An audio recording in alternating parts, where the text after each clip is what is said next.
Disucuss Thunderknicks.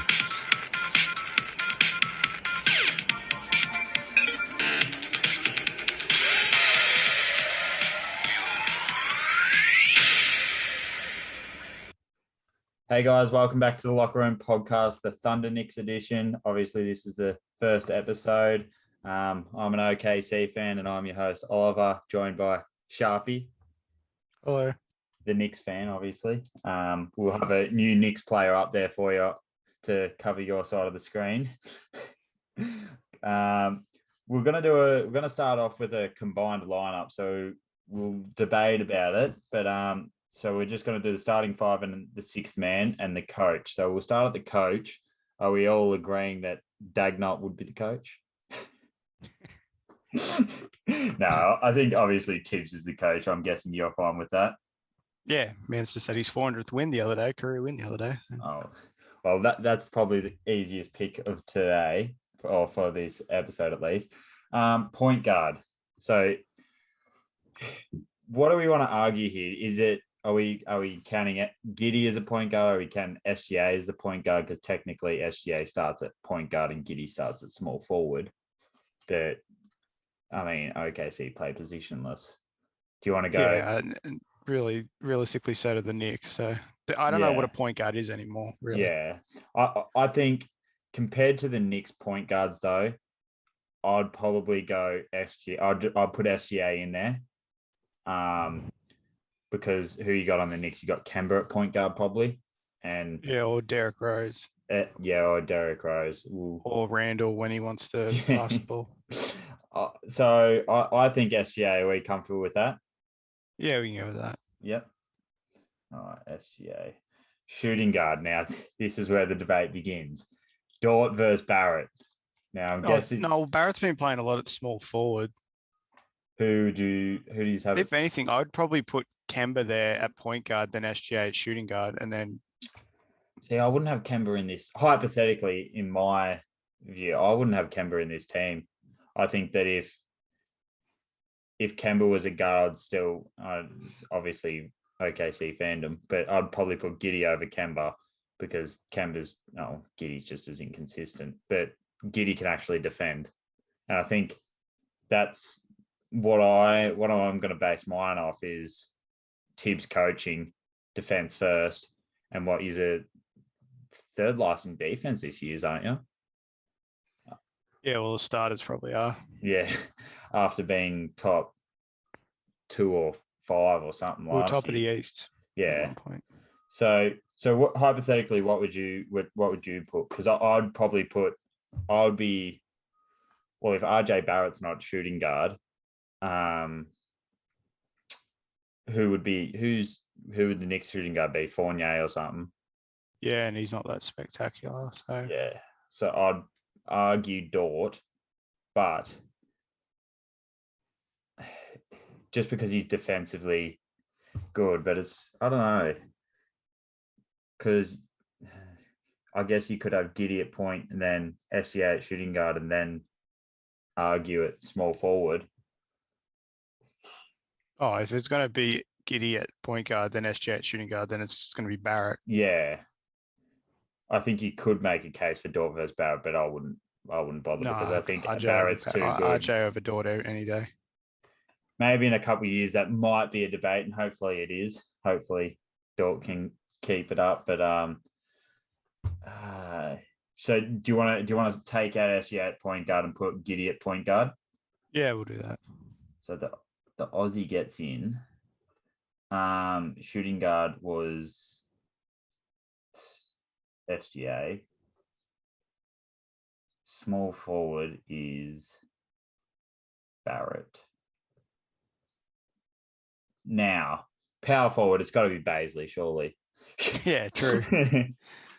No, the power forward spot.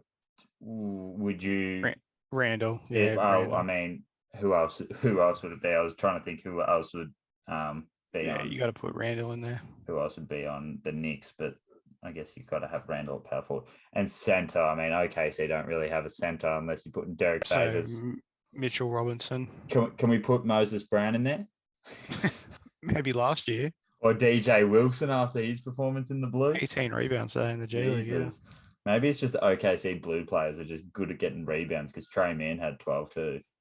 And he played today in the NBA. So he played 2 games in one day, which is Did he? Yeah, he played 30 minutes in the blue, 32 minutes, and then I think he played like 6 minutes in the NBA game, which baffles me. I didn't know you were allowed to do that. Yeah, well, I didn't think you would be. So we'll go Mitchell Robinson.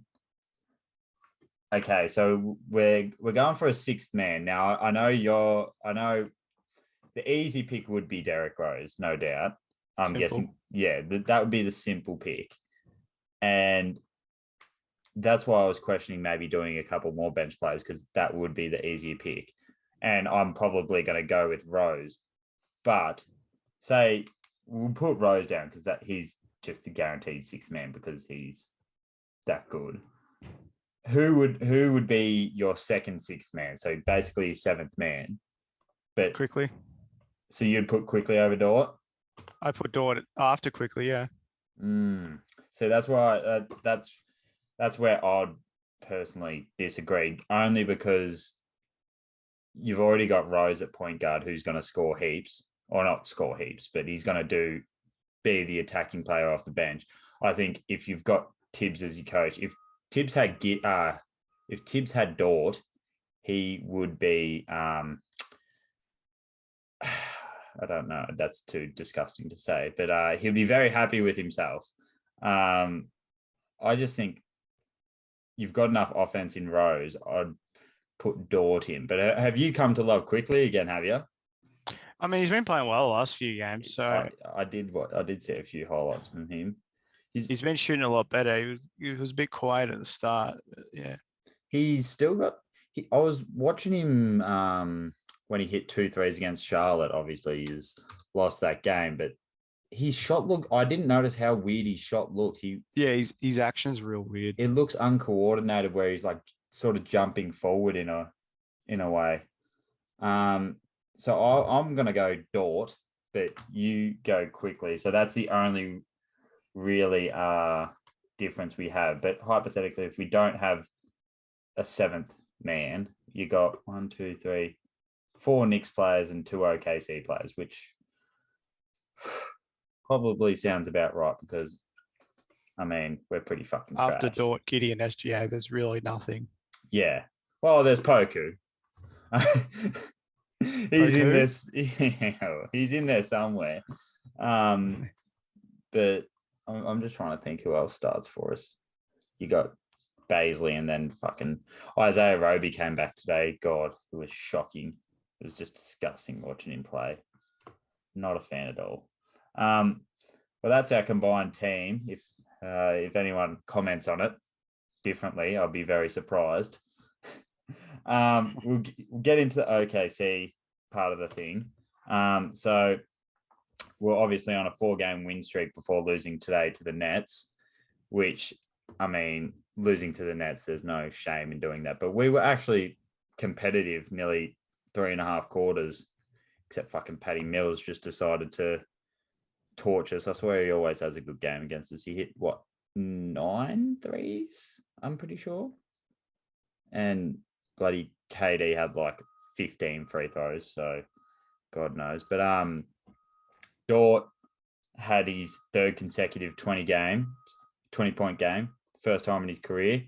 Maybe he's doing that RJ Barrett thing where he has a couple good games and then we're not going to go see him for the next 2 weeks because it feels like we'll get to Barrett anyway. But SGA has been unstoppable in the 3rd quarter. I think he's had 4 double-digit third quarters this season already, and I think that might be the most. I could be wrong. And you know how much I hate Baisley. I don't know if you've watched much of OKC. I don't. I watched both of the Lakers games where you beat them. Yeah. It was exciting. Yeah. Well, as long Any as chance to see the Lakers lose. But Baisley, he was playing well before today. He's passing the ball. He's not playing one-on-one. And then today he just went back to being an absolute spastic. Shot 2 for 13 from the field. Made me want to cry. Just wanted to scratch my eyes out. But one thing that I was interested in, JRE's defense. Yeah, I saw that thing on Harden. He did. He just hustles. Like, he's obviously an undersized center, and he's going to get cooked a lot by bigger men. But I'm not saying he's a steal of the draft because he's second round, but I think that's a good pickup for us. He's going to be a good role player, at least in the future. I think he's one of the rookies that will stick. And I think Trey Mann's probably going to stick as well when he gets more time. But even Wiggins played 21 minutes. Wiggins, not Andrew Wiggins, the good Wiggins. Man, Aaron Wiggins had like 28 points today. You mean Andrew? Aaron Wiggins. Oh, yeah. Aaron's the one that plays for OKC. My bad. Yeah, so Kept saying Wiggins too much. Well, I mean, he had 3 points, 4 rebounds, 4 assists, 1 steal, 1 block. I mean, I don't know. He looks nice. I don't think he'll stay on OKC for a long time, but I think that's a good return. But you probably haven't seen it, but I've got a question for you before I answer it myself. The Thunder booing. So what happened? The Thunder booed KD and then cheered for Blake Griffin, obviously, because he played college in Oklahoma, I'm pretty sure. And then booed. It was mixed for Harden, but you could hear boos. Do you think they should still boo Harden and KD? Like, I mean, well, the Knicks fans don't really boo fucking Porzingis anymore. So I think that's a bit. Well, that's the thing. I mean, your team's the whole who there from when Durant was there is still there for OKC. And that's the thing. I honestly think we should probably cheer KD now that he's come back, because he done a lot for us, and he ring chased, but that was like 4 years ago or something. And I mean, he's cheered bloody Westbrook and that. He didn't do anything for years. Yeah, exactly. If anything, he stifled everyone. Yeah. Because look at the careers and look at how everyone else turned out when they left. Oladipo, Sabonis, Ibaka. Yeah, I'm just trying to think of more. Stephen. But yeah, like it's See, Ibaka's in the G League now. He wanted to go there. He's rehabbing his injury. Yeah, but he's still on the Clippers roster. But yeah, I think that we need to start cheering KD. And I won't lie, I'm kind of confused at why they were booing Harden when he didn't request a trade. And when you really think about it, it was down to management not wanting to pay the luxury tax to keep him. And I guess you can't blame them, because I don't think many teams were in luxury tax back then, except for me. No, I don't think the Warriors win luxury tax. But I don't see why they're booing him. And I've just put up a TikTok about it, so let's see if that gets any views. But at the Locker Room podcast on TikTok. Yeah. So OKC's record is 5-7 to finish it off, and we are currently better than 8 teams in the NBA, including the Atlanta Hawks. And they just won today against the Bucks. We are better than the Atlanta Hawks. Basically what I'm saying. Josh Giddey is better than Trae Young, basically what I'm saying. Well, things are starting to gel for the Thunder by the looks of things, so that's good. Yeah, well, I mean, we're getting better each game, and we're actually being competitive. I don't think it's going to be a bore fest like I thought it might be at the start of the year. That's what you got to do. You at least make it competitive and stuff, and then teams will start taking you seriously. Like, look at the Knicks last year. No one took us seriously until the playoffs, really. And I just think it's interesting. Like, you got JRE, who comes in, gets 14 boards in a game. He didn't score much, but he's actually showing effort. Like, I mean, I guess that's something you get out of young blokes. If you have 1 or 2 veterans on that team that just don't want to be there, that probably just kills the whole locker room. And it's kind of what I think Houston have in a way. That's why I think they're going to be even worse than I probably initially thought, is just they probably haven't got I hate using this word, but they probably haven't got a good vibe in the locker room. It's just you've got a few unhappy players, whereas at OKC you got the veteran. Favors knows that he's probably going to get moved on eventually, and then you got Mike Muscala, who's actually happy to be there, and then everyone else is happy to be there. So I mean, you got a lot of players that have been in the league, like bouncing around the league for a while, so they're going to help out the young blokes. Like even like Dort and SGA, now they're senior players. Like they got to be leaders and everything to help it out the young blokes. So and we're competing, and that's all I can. That's all I'm all happy you got to do, with. really. Yep. And before we, sorry, go on. No, that's what I'm done. I was just going to say before we move off the Thunder, even though it's not Thunder related, you brought up the Hawks winning. Trae Young had 42. Sadly, I don't know what he's averaging this year. He had like 15 in the first quarter. He's averaging 25.7. So nervous he's time. 24 and a half coming into today. Nervous time for my bets. Obviously got a bit of money on that, but we'll move off the Thunder now, and I'll let you take the lead with the Knicks wherever you want to start with them. I just want to know what the hell's going on with the starting lineup. I just want to know like what happened. All of a sudden, no one cares. Like no one's playing any defense. No one's like making any of their shots or anything. But then the bench unit comes on, Bales is out, and then starting lineup comes back on, and then we suck. We still suck. Maybe it's time to sit some of these people. I think some of the stars are getting too complacent. Even Fournier, he's not really that spectacular. Can I ask you a question about him? But I've only seen a few games, but does Tibbs maybe have an issue with Fournier or? I don't know. Because when the bench unit comes like off and that, there's still Fournier's not getting brought back on. Which I don't know why you're paying him that much money. Like you could have just gone and got someone else then. And he played really well. Was it against the Celtics that he won? Yeah, in the first game, Obviously it's his first game, but even yesterday I didn't watch the game, but I checked the box score. I know it's one of those types of things, but he only had like 4 or 5 shots. Unless he finished with more. I think because also Kemba was on. Kemba was on real well in the first quarter, and then Randall needs to get his 30 shots up, and that's what surprises me. I think that for Fournier, I think he needs to at least get 8 or 9 shots. I know that maybe you don't run the offense through him, but like he can make his own shot, and I'd nearly, the way Randall's, the 1 or 2 games I've seen lately of Randall playing, I'd nearly trust Fournier to create his own shot more than Randall. Yeah, well, Randall, Fournier's not really a shot creator, but he is sort of like a catch and shoot player. Yeah. But it's just, I'm tired of seeing Randall go, like, this is what I think this is the issue a lot of Knicks fans had in the first season and that when he was there, of him just going to the post, chucking up stuff, and then that being it. And, I don't know what's happened to RJ lately. At the start of the year, we were looking at probably a defensive, All NBA defensive team, whether it was first or second, probably second, but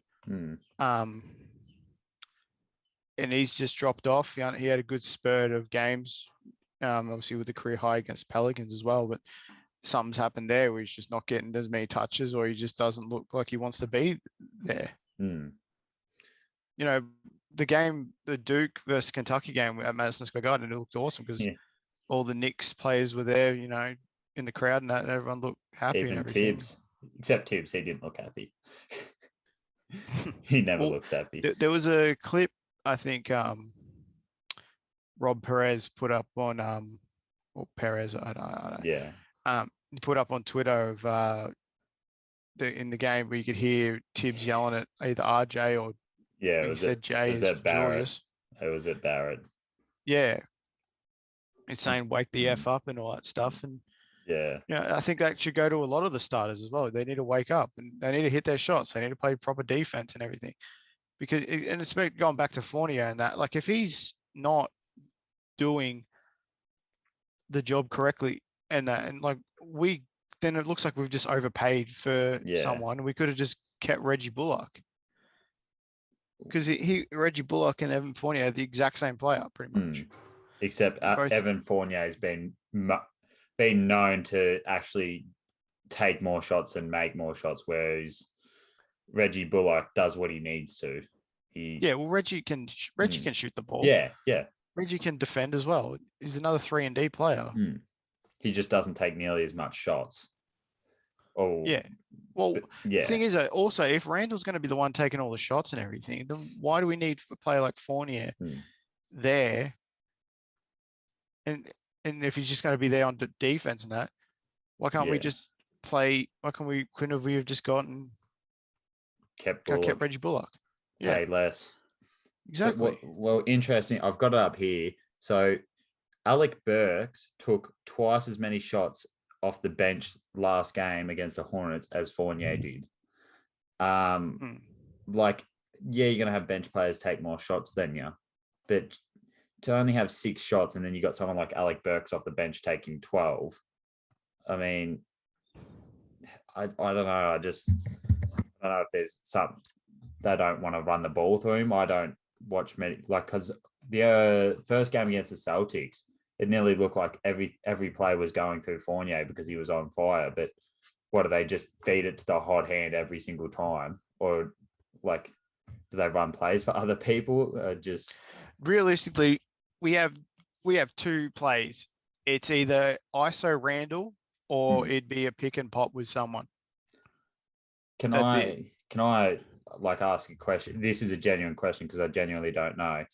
From what I feel like I see sometimes and hear is the offense for the starters is a lot more stagnant. It's just a bit more ISO, whereas the bench unit look like from what I saw at least, they look like they're running plays. They're actually moving without the ball and passing it around. Is that too? Yeah, it's a lot more free, if anything, when the bench is on, because you got Top in there who's getting out on the fast breaks and everything. And then like it's whenever we're on the fast break, the starters and that it's more, they're not going to make that. They're not going to risk making that pass. The amount of times RJ's been out on a fast break or something, they're not making the pass, but whenever we get the rebound or something, Toppin's pretty much already there at the rim and he's there for the easy 2 points. And he's been playing pretty well from what I've seen.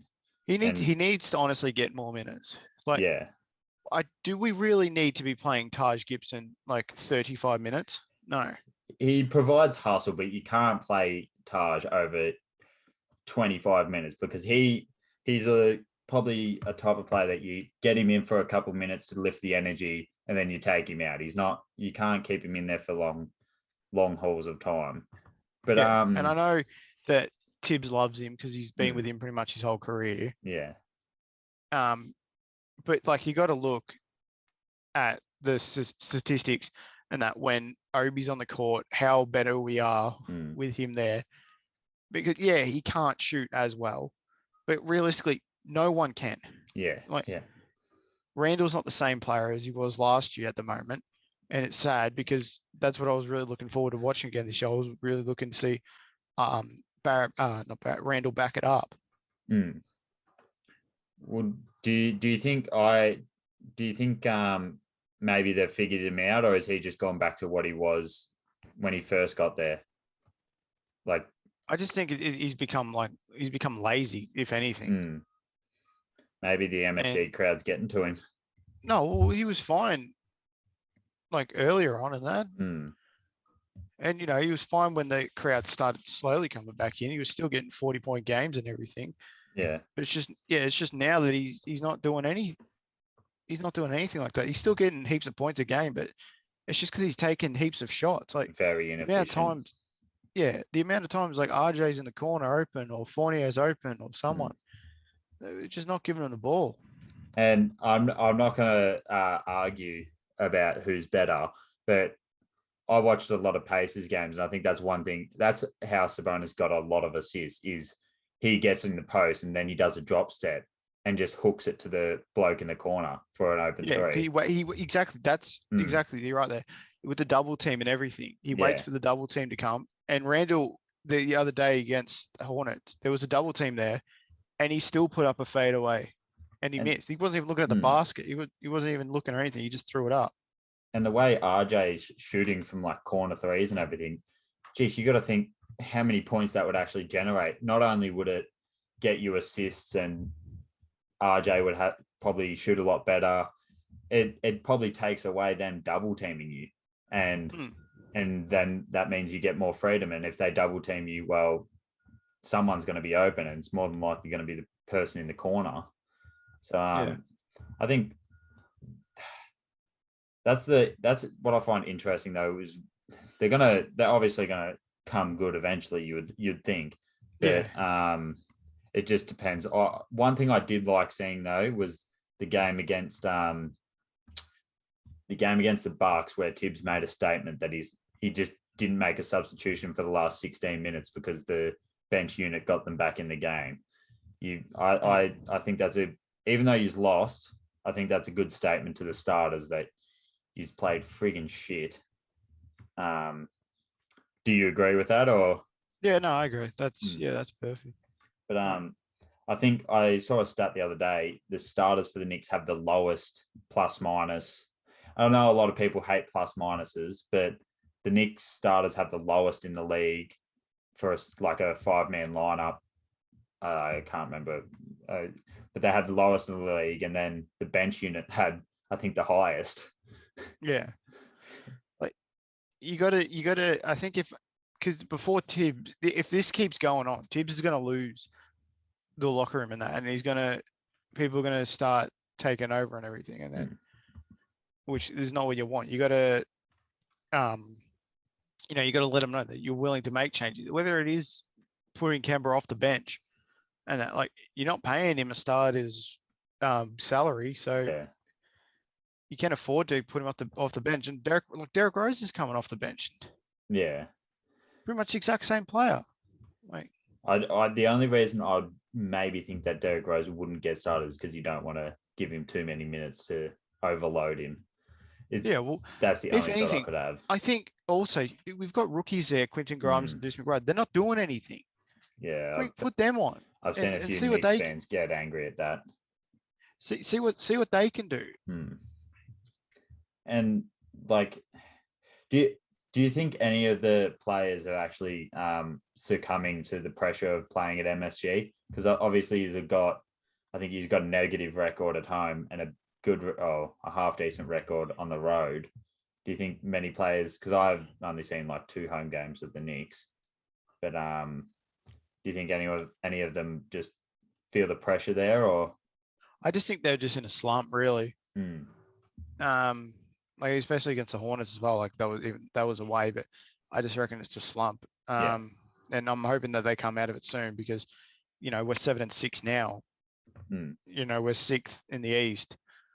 It's a very strong East as well. You need to stay up there with these teams and everything. And I'm hoping something does happen, because especially with the Knicks fans on Twitter as well, not only on that but in the crowd as well, they'll let you know if you're playing shit. Yeah. Do you think, I'm putting you on the spot here, but at what stage do you maybe think that they need to start looking for a trade? Not necessarily a superstar trade, even just a small trade to get a role player in or something. Do you think you might need to do that, or just I see players like Kevin Knox who's there, and he's been doing nothing for the last 3 seasons. So move him on, bring in someone. I mean, if you're going to have draft picks and not use them and not use the players with the draft picks, might as well move those on. Because there's nothing there.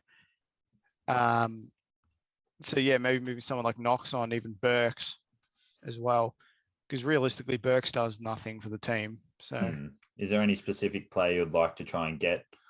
Obviously Simmons is on the market, but I'd like a Miles Turner type player, or like an Andre Drummond type player to grab rebounds. I think in the rebounding department as well, that's where we're lacking. We let Lonzo Ball grab 17 the other night. Everyone's having career nights Not in the Lonzo garden. Lamelo. Yeah, exactly. We all like a perimeter defender as well. We're just terrible at defending that. So, one of those types of players wouldn't be bad to get. Andre Drummond as well. Obviously, he's been getting a lot of boards with Philly now that he's getting more minutes. But like, you can't trust Nerlens Noel as much as I like him. You can't trust him because he's too injury prone. If you have Andre Drummond, he's injured again. He's just come back from injury and he's injured again. If not only if you bring on Andre Drummond, if Mitchell Robinson gets in the inevitable foul trouble that he does get in, I don't know if it's so much this year as it was last year, but you're bringing on Andre Drummond. It's not like you're bringing on Nerlens Noel or Taj Gibson. Like, imagine that. It's a proper center. Imagine that lineup with Andre Drummond instead of Taj Gibson. As much as I like Taj Gibson, that lineup would be even better. And you could probably argue that, Andre Drummond's going to start. But if he does start, then you got Mitchell Robinson with the second unit, which I don't agree with. I'd still start Mitchell Robinson. I mean, I'd probably start Mitchell and then bring on Andre because if you have Mitchell Robinson and Obi on the set, you got to pretty much do the same players. Yeah. I agree. I think you will make a trade of. I think it will be not quite soon, but I think you will make a move, and I wouldn't be surprised if Kevin Knox or someone like that. And I don't see why you don't move him, to be honest, at this stage. But yeah, he's legit doing nothing. You wouldn't. Is the management maybe too scared to trade for a meh type of player? Because I feel like if you're the Knicks, you need to be known as always going after these really good players, or these. I think because we're challenging for playoffs and that, it needs to be a proper player. It can't just be a young player or anything because teams won't play him anyway. Yeah, it needs to be a good a player that's been there for a while. So, like a Terrence Ross or something. Him and Rose off the bench. Not much defense, but hypothetically, what do you think it would take? As you mentioned before, what do you think it would take to get what's his name, Miles Turner? He's obviously playing pretty well. We'd have to give up Robinson, and I'd be happy. And I wouldn't be happy, but I'd be happy with what we're getting in return. So you think maybe Robinson, Knox, and a pick, maybe, or just Robinson, Knox? Yeah, maybe Knox and Robinson and a pick. I think that's all. You'd win that deal as well, because if you have him on the floor, you've got. Obviously Mitchell Robinson can't really shoot the three, or at least he hasn't this year, has he? No. Yeah, you got Miles Turner that can space the floor. Maybe that gives more room to Randall in the post. And I know maybe that's not what you want to see, but if it means that everyone's out on the floor, then so not everyone's just stuck on the inside then. And also, if Randall sees a double team coming, he's got someone to kick it to that can shoot the ball. Even if he does miss, who cares? At least that they're there, and then they'll stop double teaming Randall then. From what I've seen, there'll be two players I'd be going after. I'd be going after him, Miles Turner, and I don't have a player in mind, but the type of player I might mention is Malcolm Brogdon. Now, I don't think you're going to be able to get him, but just a guard that's a really good defense like that. Because you look at your guards RJ Barrett's a good defender. He's improved a lot, but you look at Kemba, you look at D Rose, they're usually ones on the court, and it's a liability. If you say bring in a good guard that takes minutes away from Kemba, and you can leave D Rose on the same amount of time he's on, I think that would improve your defense a shit ton, because I think Kemba's the main reason why your defense has dropped off a fair bit, because he's just he just can't defend. We brought him in so no one else could have him, pretty much. That's it. And you got him for a bag of chips. Like I'm not going to 17 million over 2 years, which I wouldn't be too upset with that. That's a good deal. Yeah, but it's just that you'd expect him to at least be good if he's going to be starting. That's what I mean. Well, And what's he, you know, what's he I know averaging? he Do was you good know? against Charlotte, but realistically, that was his only good game so far. I'm just gonna get it up here. He's averaging 12 points. That's probably helped out by what he scored 20 something, 26 yesterday. So he was probably averaging about 11 points before that, which when you're brought in to score the ball, and that's probably it in playmaking and everything, if you're getting 11 points and 3 assists, I don't know. I think that's why. If you had to bring in a guard, who would you? It's a bit of an on the spot question, but you got any guards in mind that you think are maybe gettable, even if it was Malcolm Brogdon? Malcolm Brogdon would be good. He's on a bit. Yeah, definitely. DeJounte Murray would be perfect. That is a great call. Yeah, I don't know. Either DeJounte Murray or Brogdon, yeah. And I wonder what you would have to give up to get, say, DeJounte Murray. You wouldn't give up I think Mitchell because he's going to be the Robinson. future of their team, they'd be asking for a bit. How young is he? I don't think they'd be willing to give him up at all. Well, how many first-round picks have the Knicks got? Have they got many of their own picks? We've got Charlotte's. We've still got Dallas's for 2023. We've got ours, obviously. So you got a few decent ones. Yeah. Especially Dallas's one next season. I think that'd be a pretty good shout, though. Even like it would have been interesting if he's got someone, say, like an Eric Bledsoe. He's had pretty poor years recently, but he can defend. But that's all Tibbs would want is if you play well on defense, that's going to win you the game. Well, looking at Kemba's numbers, it's not looking like he's initiating the plays or anything. When Rose is on the court, he's initiating the plays, but Kemba doesn't. Like the movement of the ball is so much quicker when the bench unit's on. And if the offense is on the starting lineup is going through Randall, why not? Why? I know we've been talking about guards, but why even have a point guard? Why not just have another guard, a shooting guard even, that can defend and catch and shoot? That's probably all you're going to need. That's why I was like, why would you get rid of Ntilikina if he's still not even going to play minutes at Dallas, as many minutes? He played all right the other day. Just keep him there and bring him on and just and he'll play defense and he can shoot the ball. Yeah. Yeah, I think Ntilikina is getting a lot more minutes at Dallas now. I think he's getting like 15 a game nearly now. Yeah, that's 14 more minutes than what he was getting at the Knicks last season. Yeah. And I don't know. I just think you get a catch and shoot person there next to Randall. You got RJ Barrett who can catch and shoot. You got Fournier who can catch and shoot. Mitchell Robinson obviously can't. And Kemba is just, I don't know. He's lost it, I think. But obviously this is pretty stiff after he got 26 against Charlotte. But that's just in my opinion.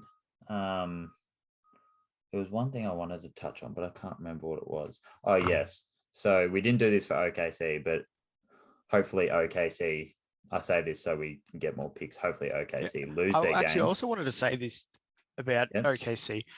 Moses Brown, why would you get rid of him if he's going to be lacking at the center spot to begin with at the start of the season? And I said this to you last night. I sent this to you last night on Instagram. How the hell is he in the G League? And he's grabbing 20 boards a night, getting heaps of points in that. It's ridiculous. And he's only young, so he can learn how to shoot as well. Mm-hmm. I genuinely you need a don't center. know. You've got someone there who's even proven in the NBA that he can do it well. What did he get at 20 and 20 last year? Yeah. The only thing I can think of is he's a floor at OKC, at least. He's a floor raiser, and he's probably going to make us win a few more games. He's not going to make us win a shit ton more games, but maybe OKC just want to go full on tank mode. But if he's gettable for it, you could probably argue that a second round pick or you could probably get him for less. Yeah. You probably could get him for a trade for a cash exception or something. Yeah. Why not do that? Like even some other teams, why not do that? He's not a good, he can get points, he can get rebounds. He's basically a less athletic version of Mitchell Robinson. And he's tall as well. I'm only comparing to Mitchell because we're talking about Knicks, but yeah, that's fine. Yeah, he's not athletic, but he's tall. He's really good at grabbing rebounds. And he's good at finishing around the ring. He's not very strong, but he can finish around the ring. I agree. And he can also make his free throws, which is another big thing as well. Those extra points, those M1 situations. That's what teams want. I think I'd love to see OKC pick him back up. Lord knows why you got rid of him in the first place. Means I won't need to see fucking Isaiah Roby again. But yeah, looking at that trade deal, surely we didn't have to include Moses Brown to get Kemba, even though we weren't going to use none Kemba. of those players besides Horford is there anymore. Yeah. We basically did it for draft picks. And who just get bloody No, we traded that. It was meant to be Şengün. Oh yeah, that's right, eh? And we got Rockets. Future first. We got 2 future first rounds for it. Yeah. So I agree. Moses, I love Moses. Would have been nice for Şengün for your team. That would have been. It would have been nice, even just playing him. Imagine that lineup with him at center and Baisley at power forward, and obviously we'll probably get cooked still. But I mean, you got another center that can space the floor. Yeah, I'm not going to argue the logic, but that's the only thing I can think of is Moses Brown will probably win us more games, and Presti probably doesn't want us to win games. Şengün had a double-double yesterday for Houston. He's on my bench in fan. Oh no, I dropped him, didn't I? God. He played 22 minutes as well. Jesus. Now, to finish it off, I didn't go over it with the Knicks, with the Thunder, sorry, but the Knicks. I just want to read out I think it's the 4 games before we do next week's episode. So Knicks Pacers. You think you should win that one? I'm hoping. These are all everyone seems to be back besides Warren, so that's what's worrying. So they're all in New York except for the last game I'll mention as well. So yeah, we got a 3-game home. Yeah, so you should win that. Be Sabonis versus Randall. Knicks versus Magic. Now I'd expect us to beat the Magic. Yeah. Knicks versus Rockets. You should. If we don't win, then just trade everyone and give up. Get Ben Simmons, just let him play 1-on-5. And the last game will be the day that we actually do this next week. The Bulls versus the Knicks. Yeah, I see the Bulls winning against us in that one. But would you now, obviously, since we've got a mate that goes for Chicago, a couple of mates that go for Chicago, would you still be, even if you say win the next 3 and they put up a good performance against the Bulls, would you be happy with that, or would you still be annoyed that you've lost, or just happy that they're not in that slump? Maybe. I think getting a couple, like, who knows? We could win all 4. Yeah, in a perfect world. Last year we went on a 9-game winning streak, which surprised me. Yeah, I just think we need to get a win just to get some confidence back in the team. And what we need to do is stop blowing leads. I think that's another problem with us as well. Yeah. Every time we get a good lead, we blow it. Blew it against Raptors, blew it against Charlotte. Before we go, obviously you've lost to the Magic the last time you versed them. Do you expect maybe RJ Barrett to just go to Cole Anthony the whole game and just try and clamp him, or do you think... I'd expect all of us to clamp someone. That's the thing. It's not about who's guarding who. It's just that who is guarding someone. We need someone to be guarding someone. Yeah. I'm sick of these open threes everyone's getting, and you don't have to help out in the corner. You don't need to come off the corner to help someone out, Yeah. and leaving that man open. If you're gonna do that, there needs to be rotations and stuff. Yeah. I agree. I think you should go 3-0 at least leading into the Bulls game, and if you don't, if we lose all 3, that Knicks crowd's going to give it to them at the end of the. Even if you lose 2 of those 3, if you lose 2 of those, I can see you maybe losing to the Pacers. It's the only game I can see you losing out of those first 3 games. It'll be a good game. It will be good. We beat them in preseason pretty well, so it'll be good. Anyway, it's just Sabonis hasn't really been he on as much, but he still gets his Miles numbers. Turner bloody nearly killed us last time. So. Well, that was a first enjoyable first episode. I hope you enjoyed it. It's different talking about our own teams actually. I've got a lot off my chest. Yeah, well, it's more therapy hour, really. That's what this podcast is for. Thanks for joining us. We'll probably see you again Friday, I'm guessing, if all goes well, and maybe Lockie will be back. Probably not actually, because he's internet. So thanks for joining. No worries. And I hope everyone enjoyed, and goodbye.